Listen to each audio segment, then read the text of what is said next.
Negotiate the small things. Now, this lesson is a very high level look at negotiations.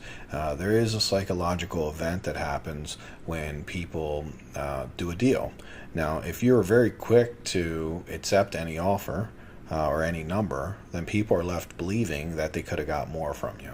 And it's very important to us that we don't allow that to happen and we don't cause people to want to get out of a deal because maybe they feel like we accepted their offer too quickly. So if someone was to say, if I was to ask them, hey, Mrs. Johnson, what would be an ideal number for you to get for your property? And they're like, well, Mike, on a good day, we'd really like to get 150. And I was like, okay, I'll take 150. All right, let's do it.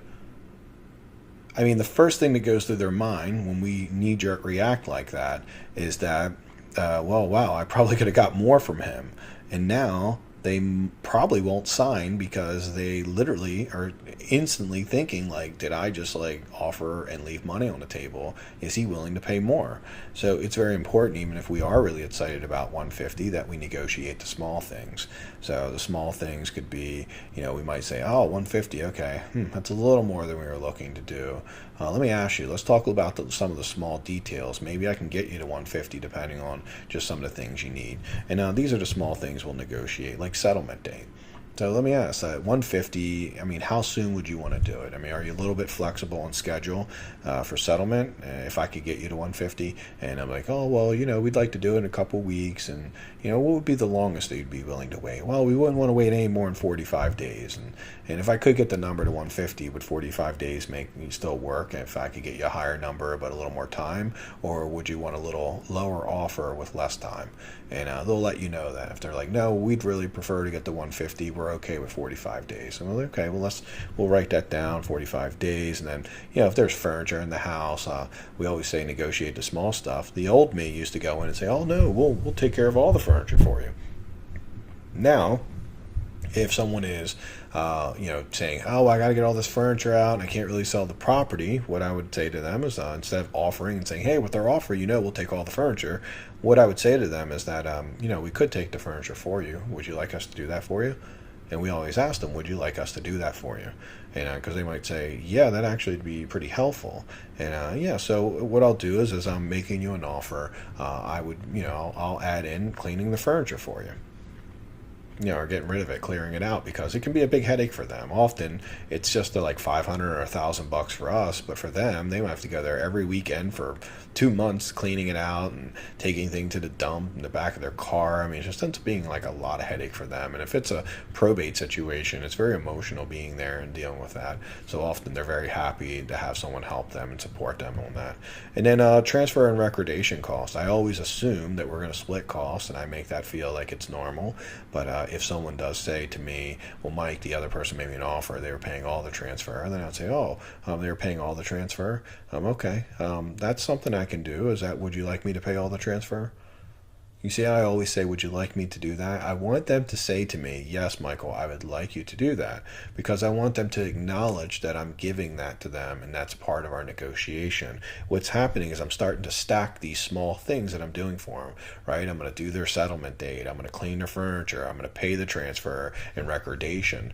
Most of your competitors will give all these things up instantly without any negotiating. So I will give them up, but I want to make sure I negotiate. And then the good news is sometimes people don't care about these things.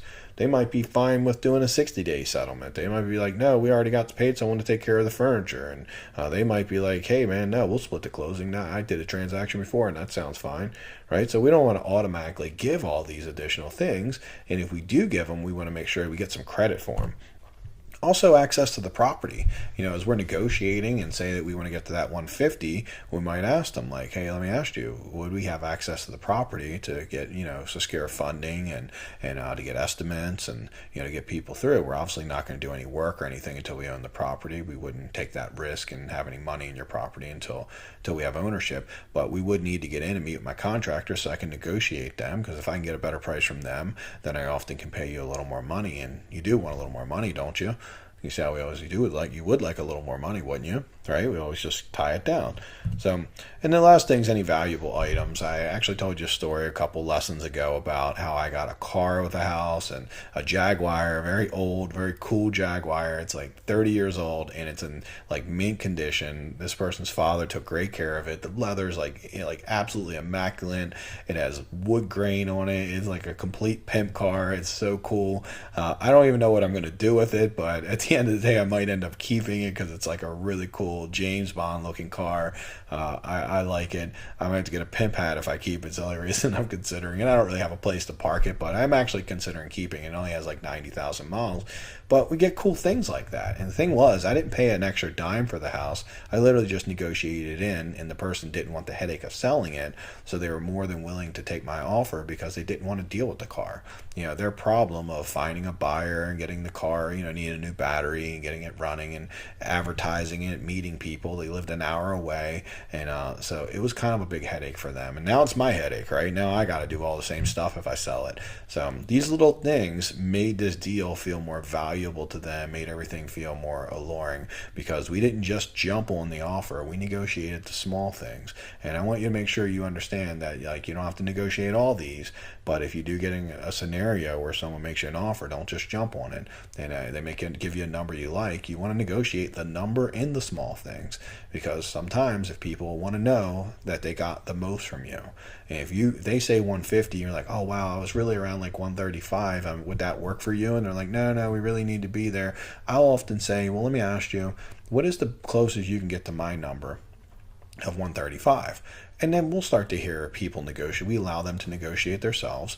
And they'll say things like, well, we really wanted 150, but we privately talked and said we couldn't take anything less than 143. We absolutely have to get 143. And then say, oh, okay, well, that's considerably higher than 135. Now maybe we can talk about the small stuff. Let's talk about some of the details. And maybe I can get you that number just depending on some of the details like settlement date, cleaning furniture, transfer and recordation, access to the property, valuable items we might get left with the property, maybe a washer and dryer they're going to leave there that might add some value to us if we need a washer and dryer. So you can see it really is like it's a process. We want to be very slow and methodical about it. So always negotiate the small things.